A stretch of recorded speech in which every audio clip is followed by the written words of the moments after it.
Welcome to Business for Breakfast, where business is the most important meal of the day. My name is Aaron Nobinger. So today, business builders, we're going to talk about manifesting. Today is January 1st, 2025. It's a new day. It's the first day of 2025. And wanted to talk to you specifically about something that, in my opinion, is probably one of the most important things that any one of us could actually do. It's the purpose of our existence. It's how we navigate this crazy thing called life. And that is visioneering, vision casting. Some people call it manifesting. What is manifesting? First of all, I need you to understand something. This is not hocus pocus. So this isn't one of those crazy things where it's name it, claim it, prosperity stuff. Now, I'm not saying that stuff won't help you manifest, or whatever it is. You just have to be intentional on understanding what it is, what it's not. And so my goal today is just to share with you what it looks like for me and how I'm able to do what I've done in my career. And again, as many of you guys know, I started my very first business at 13, my very first 7-figure business at 21, my first 8-figure business at 28. I've started, a couple dozen companies in my career, half of them I turned into 7-8 figure, and I'm going to share with you how I manifest. But to do that, I need to take you back into my 20s where I read a powerful book. When I say powerful, I'm talking change your life powerful. And it's called The Science of Getting Rich by Wallace Waddles. Now, the reason why I'm sharing with you this book, first of all, this is not about manifesting. Rarely do. Go back, and it's because those that want to get rich rarely do, because money only follows contribution.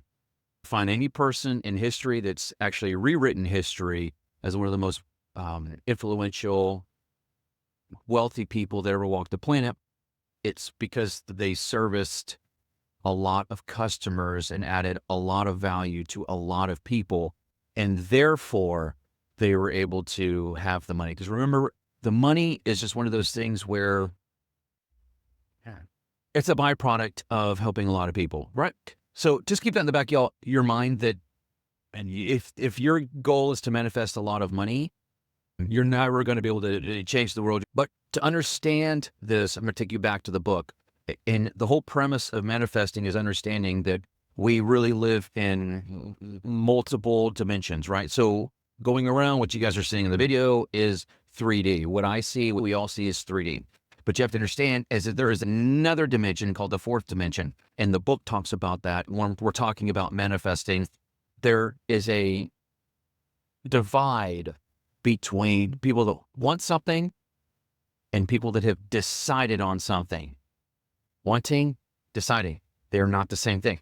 Everybody that walks around wants something. I want to be skinnier. I want a 6-pack. I'd like to be 3 inches taller. I'd like to be rich. I'd like to win the lottery. I'd like to have great relationships. I'd like to be back with my ex. I'd like to change this. I'd like to stop biting my nails, picking my nails, eating snap, whatever it is.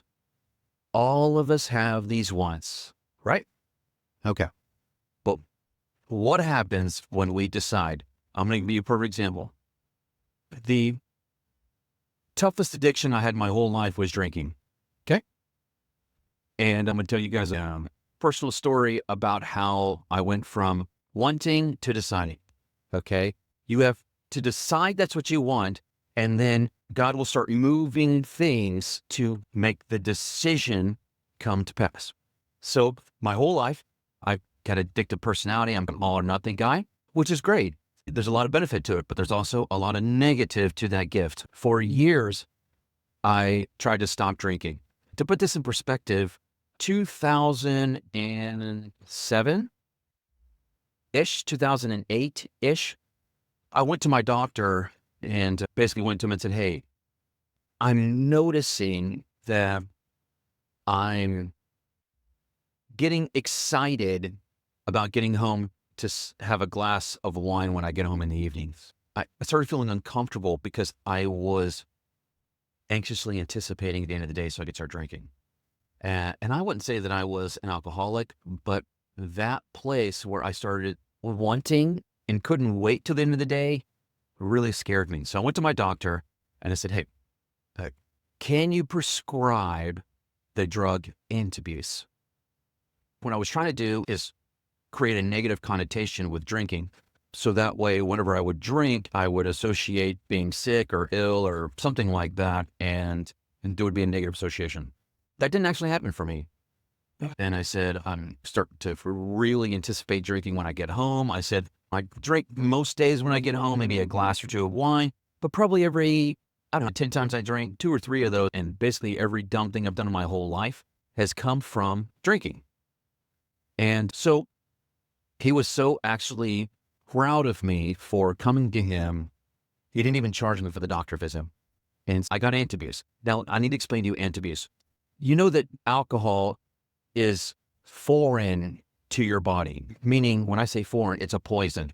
Now, you don't know that because your body makes a chemical that when it interacts with the alcohol, it gives you the buzz, drunk, euphoric feeling. Antabuse stops your body from making that chemical. So what that means is you get violently ill as soon as alcohol enters your system. If you're taking Antabuse, as soon as you take a sip of alcohol while you're taking Antabuse, within minutes, and I'll tell you how it worked with me, within minutes of sipping a beer, a Jack and Coke, I'm not talking about downing Jaeger, I'm talking about sipping a light beer, okay?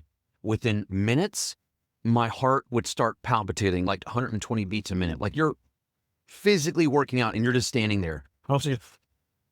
And then, for me, I start getting these red welts. And if you're my age, you'll remember the guy that ruled Russia during the 80s. His name was Gorbachev, and he had these like red spots all over. That's what happens to me. And I start getting a massive headache. So within 5 minutes of sipping a beer with Antabuse, this is how my body reacts because, again, alcohol is poison to the body. I would get flushed. I would start heating up, heartbeat going 100 miles an hour, red splotches all over my body, my head, my chest, my arms, everywhere, and starting getting a massive headache. Therefore, I never once, and I took Antabuse for a year and a half, could not finish one alcoholic drink. Never. You take Antabuse, and by the way, I'm not saying that everybody should try it. If you have a difficulty with alcohol, just try some Antabuse and see if that helps. And this is not recommendation, by the way. I'm not a doctor. I'm telling you some of the things that I used, and so maybe it'll help you too. So I did Antabuse for a year and a half, never had more than a beer. Stopped Antabuse and started drinking again. And it's because I wanted to stop drinking, but it hadn't made it over to deciding. Then, as a matter of fact, I can tell you what day it is. It was a Thursday night. I keep it in my phone. It's my sober day. I type in sober, S-O-B-E-R, sober date, 11/25/2010, November 25th, 2010. Oh my gosh, 14 years. Wow, 14 years. That was a night. And living in Dallas, Fort Worth, that was a Thursday night, and we were going to a Cowboy game. And mind you, I'd been off Antabuse about 6 months for now, and it wasn't like I was getting blackout drunk all the time, but after I stopped, it was still creeping up. Leading up to this Thursday night, Cowboy game. I don't even know who the Cowboys were playing. I didn't even make it into the stadium because this dude decided that I was going to start drinking at the tailgate. So before the game even started, I was out of my mind, blackout drunk. When I say blackout drunk, I don't know if you've ever experienced this, but I'll tell you how it works with me. When I drink too much, I get to the point where I do black out. And when I black out, what I'm talking about is it takes me a few days to piece together what happened that particular night. I typically will not remember anything from that night. So this particular night, same thing. Cowboy game. I get a little inebriated. When I say a little, I mean like a lot. And I passed out before the game even started. Now, remember, all this is told to me after, because I never remember this during. And kind of falling asleep because it was chilly. This is on November 25th, 2010. Chilly evening. Now, it's still Texas, so it's not bitter cold. Chilly. I fell asleep under a random car to stay warm. I found out from one of my friends because after the game, they couldn't find me, and they saw some feet hanging out from under a car that was next to the car we were tailgating in, and they're like, is that him? Is that him? Is that him? I wake up Friday morning in the guest bedroom of our house. Okay. Now, I don't know why I'm in this bedroom. The first thing I remember after that night was waking up Friday morning in the guest room of the house. And I look around and I'm like, why am I in this room? How did I get here? How did I get home? What happened last night? And so I realized, it's like, wait a minute. Am I in this room because I'm in trouble? Or am I in this room because I didn't want to wake up my wife? Okay. I said, based on how my wife greets me in the morning, will tell me if I'm in this room because I'm in trouble or I didn't want to wake her up. So Friday morning wakes up. I'm up. She comes out of the living room. Hey, babe, how was the game? I knew I was in the clear, meaning I didn't do anything stupid with her last night, causing me to be in the guest bedroom, the doghouse. I say everything was fantastic. And then it took a couple days for me to figure out what had actually happened that night. It doesn't make sense to me what it was about this one particular time.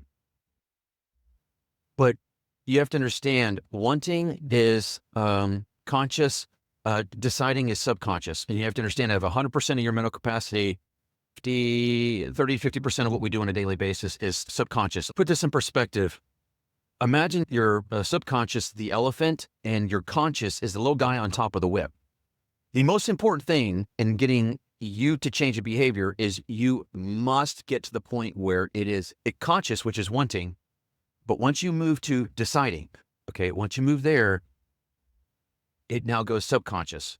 That's where you have to get to. Now, mind you, if there was some magical formula where I knew these 8 steps always implants whatever you want to subconscious and you can have whatever you want. I don't have that formula. But what I do have is a formula how to manifest things. And so this January 1st, New Year's Day video really is to be I don't know. I'm hoping that this is inspiration for you, okay? Because I've been there. Remember, this was 14 years ago. I have been sober 14 years, a little over 14 years in 1 month. Wow, I almost started tearing up because to go from the most difficult thing that I ever had to break to where I wake up every day and have zero, and when I say zero desire to drink. I have none. I don't struggle with it. I have not struggled with not drinking for 14 years. And it's because when I woke up that Friday morning and I didn't know how I got home, I didn't know, for whatever reason, my subconscious said, you're done. I said, I'm done. My subconscious said, good. I'm glad we're there. And from that moment forward, the drive to drink went away. Now, I need to tell you that for the first year of my sobriety, even though I didn't really have a temptation to drink, I did have to put guardrails in place to keep me from going back there. This had set like concrete. You know what, as I'm talking, think of it like setting concrete. Okay, well, once the decision is set, it's set. But there is a time from deciding, like when you pour the concrete and it's setting up, to when it solidifies, to not screw it up. Because you can, while that concrete is setting, you can screw things up. You have to be very careful during that time frame. And for me, I don't know. I don't think it took me a full year, maybe, I don't know, a few months. But I had to do a couple things because there was a couple things that I understood about my drinking problem. And my drinking problem for me was around friends. And at the time, very social, was always out. And there was always a drink. The other time, I didn't even realize that it was like that big of a stronghold for me, was when we were at the beach, like for vacation. Like I'd already decided, but The thing is when you stop something like this, yeah, you're not going to really deal with, oh my God, drink, not drink, blah, blah. But you will deal with temptation until this thing sets. And so I had to basically make the decision that from that day forward, alcohol is not touching my lips, but I had to set up almost guardrails to protect me in those vulnerable situations. So you have to make a decision, but then also set up your guardrails to protect you while your concrete is setting into this new way, this new decision that you've made. And I think it's going to be the same thing, whether we're talking about, you know what, I've decided this year I'm going to win my bodybuilding competition, or this year I've decided I'm going to make my first 100,000 or my first million. I don't care what it is. Well, once it goes a decision, this is now, think of it like you're pouring concrete in with the water and it starts to set. So I just knew that for me, my two vulnerable places for drinking, one with friends, but I figured out how to bypass that.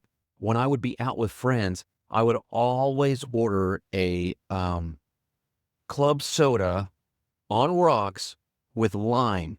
So it looked like I was having like, I don't know, vodka Sprite or vodka soda or something. And so nobody ever knew. And the thing about me is I'm a super goofy dude. And most people would actually have no idea that I wasn't even drinking because I'm just a goofy dude. Meaning good people do this, bad people do this. Like what you hear a lot of times. And there's a lot of those faiths where your actions, you're a bad sinner if you do this, you're not if you do this. And so for me, I was never the guy that was going to be saying something about the fact that, oh, I'm sober tonight. You would never know. I was never bringing it up. I was never talking about it. And I for sure was never, ever going to make somebody feel bad for drinking. Are you kidding? That is lunacy to me. Let's go back a couple thousand years to my boy, Jesus. I don't know if you can tell. I'm obsessed with the dude. He saved my life years ago. What was his very first miracle? Turning water into wine. They drank all the time, man. Trust me, my boy hung out with normal people, and what do normal people do? Common people drink, man. He hung out with common people. Anyway, that's exactly what he did. So I never stopped drinking because I felt like I was being a sinner. I stopped drinking because I knew it was controlling my life. And I also knew that for me to attain my next level of success, I just intuitively felt like alcohol cannot be a part of that. And I am not saying, what I'm saying here is that what I realized for me is that my dependency on alcohol was actually holding me back from attaining my next level. I just knew that was going to be a piece of it. From that moment forward, it was like, good. And I want to help with some of you guys. And maybe when we're talking about manifesting, maybe we can talk about alcohol. I have there's something called synesthesia, which is where your senses activate other senses. And I have a form of synesthesia called chromosynthesia, which I see in pictures. And when I see things, I see them with such clarity in my mind that my mind does not know, am I seeing this vision from my ocular nerve, my eyes, or from my mental picture? The mind doesn't know. It doesn't know. It just knows and sees a picture. My pictures are so clear that they become real. And so you have to understand something. I had tried for years. When I say years, I'm talking, let's go back 14 years. So this puts me around 14 years ago, 48, 34, early 30s. All of my 20s and for my early 30s, it was the biggest struggle that I had was alcohol. And I just wanted to share with you guys today on a couple of things that I used to help me with not only manifesting to no longer drink, but manifesting my sobriety. But this is the process that I've used to manifest everything. You guys are seeing something that I'm driving right now that for 7 years, I've wanted a custom camper van.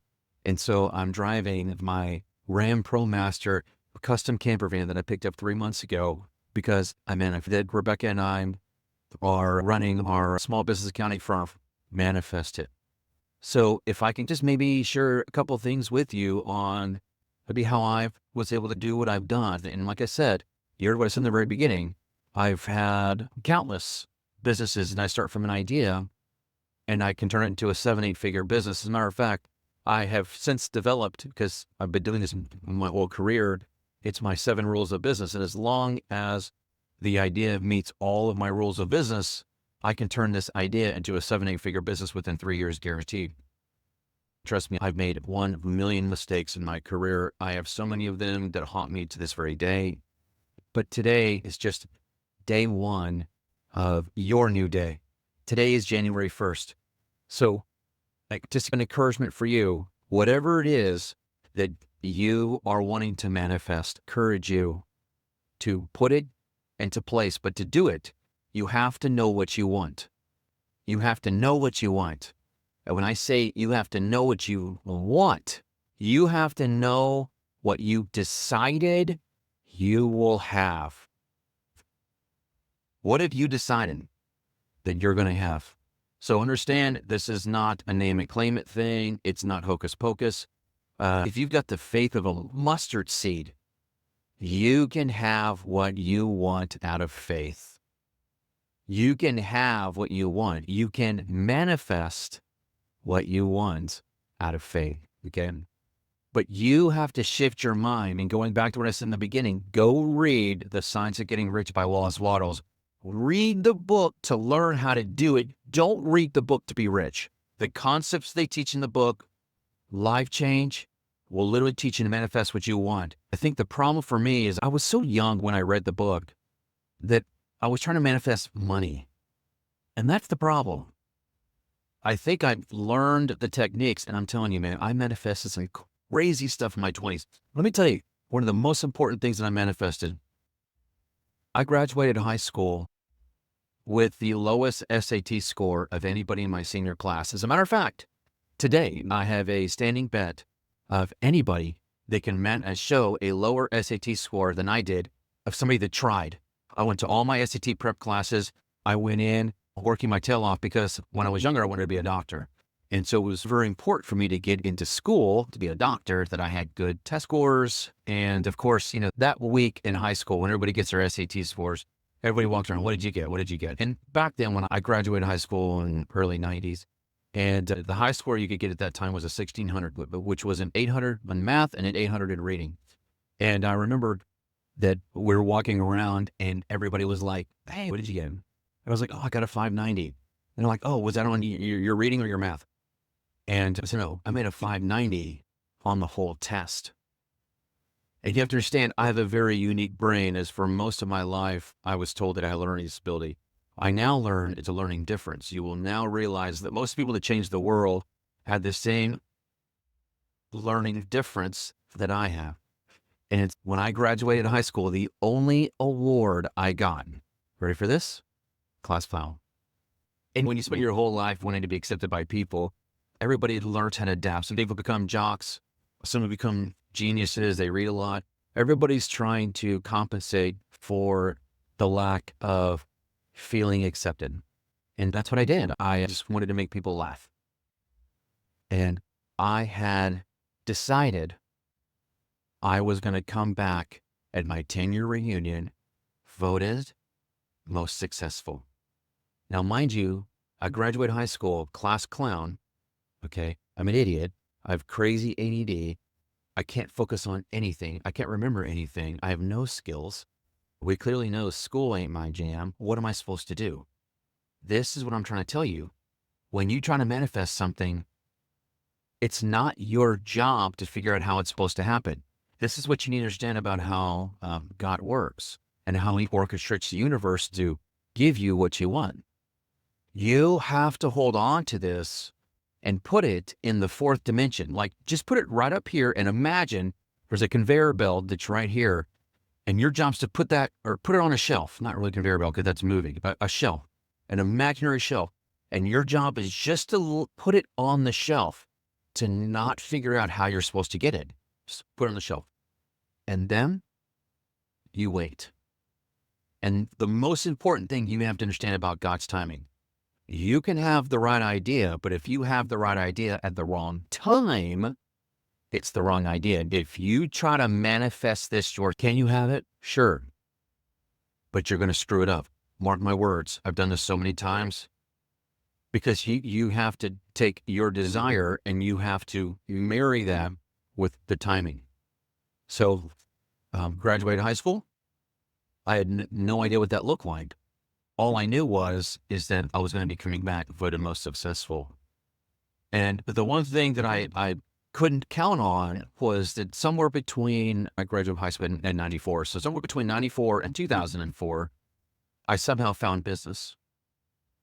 When I say I found business, remember I started my first business at 13 and my first 7-figure business at 21. What I'm saying is, what I realized is that business was how it was supposed to happen. But I didn't know what business or how the business would happen or who the people would be brought into my life. All I knew is I felt like business, like I naturally gravitated toward business, meaning I had a natural ability to see a need in the marketplace and then fill the need. And that's all business is, by the way, is finding something unique and creating the gap that fills that space of meeting the need and then put a good price on it. And that's business. For me, I've got a very unique set of skills like Liam Neeson, except my set of skills is in how to make money and find opportunities that aren't typically there yet and how to bring whatever it is to market. But I didn't know that in the early days. And so guess what? Going back to that time, I sure did. I started the agency in 2002. And by 2004, I went to my 10-year reunion. I had my brand new convertible Corvette. I was huge. I was a big bodybuilder and I was tan. My wife, who was still smoking hot, was insanely smoking hot. It was really weird. And I go to my 10-year reunion and I got the award for most successful.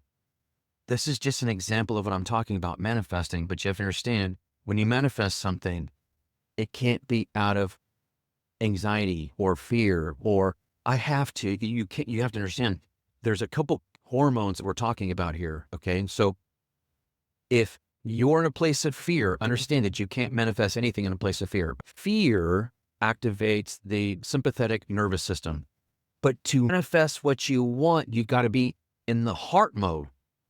You cannot be in fear mode. You have to understand this is 2 parts of your brain that cannot be active at the same time. Earl Nightingale, Strangest Secret, he says something in there that's profound. And if you truly understand this, it changes your life. Just what I'm about to tell you, this right here will change your life. You become what you think about most of the time. What you're thinking about most of the day, you become.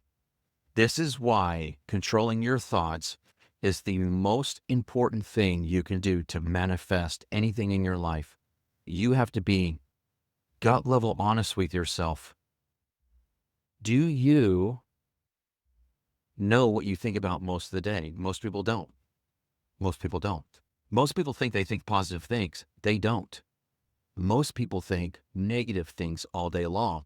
Therefore, you can have a few positive thoughts, but if the majority of what you're thinking about is negative, you are out of luck. Okay. You're sunk. You really are. And that's why you have to be real careful about what you do and how you say it. You cannot be in fear mode and you have to be in heart mode. Okay. Heart mode activates the parasympathetic nervous system. And that's what fosters that calm, openness, and kind of creativity. Okay. You have to reprogram your default mode. Okay. If you're in that negative trap, you can try all you want. But if you've got an ego block that's keeping you from manifesting this, there's nothing you can do. There's so many people that I know in my life that have more talent in their peaky than most people have in their whole body. But because they have a negative ego, which ego is not egotistical. Ego is how you identify to the world. They will never manifest what they want because they're blocking it because of the negativity and the negative self-talk. Yeah, so you have to take every waking second and every time you have a negative thought, you've got to get rid of it. You've got to get rid of it. I'm just trying to tell you, it took me so long to beat this because I would sabotage myself. I sabotage myself constantly, all the time. And you can't manifest if you're sabotaging. You can't. Okay. So how do we do it? We got to calm our mind. Okay. I love meditation, specifically Vipassana meditation, which is the focus of the breath. That's a whole nother thing. A very great book on Vipassana meditation is Mindfulness in Plain English. It's called Mindfulness in Plain English. It's just a phenomenal book on teaching you Vipassana meditation. You can never attain what you want unless you have complete control over your mind. Okay. So we have to calm the mind, right? Then we have to shift into heart mode. And for me, it's what I always say, it's in the place of gratitude. Okay. The majority of people that you see that you're walk around with a red lens on, which is the red lens is always finding the negative. Your job is to put on the blue lens, which is gratitude and love. And this is gratitude for everything in your life and love for everything in your life. Okay. Amore fati. Oh, that just came to me. Amore fati. Marcus Aurelius. Love your fate. You talk about the Stoic principles. Amore fati. He would teach his soldiers in battle, love where you're at. Not just love it. You want more of it. Amore fati. Love your fate. Love where you're at. You have got to channel love and gratitude or you can't manifest this, okay? Shift into heart mode. And trust me, again, if you spent your whole life not doing this, it's going to be difficult. But I am telling you, it is worth it, man. It is worth it, okay? Now, you've got to be crystal clear on what you want. Remember, you've got to have something crystal clear, a mental image of what you want. And your job is to put it in the fourth dimension, in the space of basically formless stuff. And you have got to decide, yep, I'm going to have that. And then your job is to think about that most of the day until it manifests. Now, what I just said sounds really easy. It's not. What I just said is the most difficult thing anybody on planet Earth can ever do. But if you do it, it changes your life. Everybody that's successful has done this. So can you do it? Yes. You've got to get rid of the blockers, the sabotage. You've got to get rid of the negative thoughts. You've got to channel gratitude and love. And you've got to put in the fourth dimension that formless stuff. Put it on the shelf, what you want specifically. And you've got to think about it. For me, one of mine is I've just got this crazy thing and I can't shake it, is me being in a conference because I love business, more specifically small business. So 0 to 20 employees is my jam. It's my bag. What Rebecca and I do at the accounting firm is we really help mom and pop succeed in accounting. That's my jam. So what I'm manifesting, and I'm being very vulnerable right now sharing this with you because I don't share this with anybody, is I see myself walking out on a stage and there's thousands of people out there and I'm walking out to a bunch of business owners who have been able to be changed by a lot of stuff that I teach. And what I keep hearing is the venti business guy. And I got this image. I can't shake it. But the thing is, it's going to happen because you don't understand how this crazy brain works. It gives you what you think about, but it has to be crystal clear. And you have to engage all your senses. Remember, this is throughout the day. I first put myself in a good state of mind by focusing on my breath. The in and the out. Wim Hof breathing is another popular way of doing it. So it's just the in and the out. And so once you're in that state of mind, meaning you've got to get out of the fight or flight and we've got to get into the calmness. You've got to be in that place. Then you've got to see what you want, but you have to see it. You literally have to see it. And then you have to activate your senses as to what you're feeling when you're going to have what you want. What are you going to feel? What are you going to dress like? What are people going to call you? What are you going to call you? So I literally have this vision where I'm behind a curtain and somebody says, welcome to the stage, Aaron Novinger. the venti business guy, and I walk out and I see everybody. I can see it. I know how I feel. This is so important how you manifest. You have to know what it feels like. And then you have to repeat it daily, all day long. Remember, you become what you think about most of the day. You become what you think about most of the day. You've got to be in that place to grab him. But I'm trying to tell you, if you take this from I want to I've decided, and you have an idea of what you want, crystal clear idea of what you want, it must happen. You will become what you think about. This is a law of nature. It's like jumping off a building. You never go up, you always go down. You become what you think about most of the day. You see yourself as a successful business guy and you've got thousands, millions of people that you've helped. God starts moving the universe to make that happen. Where most people fail is usually that image leaves after a couple days. So most people have all of these things that they have put into place in that formless stuff in that dimension, and it's just sitting up there waiting on them. But they never held the image long enough to see it manifest. And that is most people's problem. You can't manifest in a place of fight or flight. You've got to be in the place, right, where we activate the sympathetic nervous system, right? That's the love, that's the gratitude, that's the calmness, right? You can only be in that space if that's where you want to manifest. I swam my first mile in a pool at age 9. I decided, right? I manifested it. I've done this my whole life. I'll tell you that quick story and I'll wrap up, because starting with stopping drinking, okay, to my 10-year reunion, to swimming my first mile at age 9, it's all the same thing.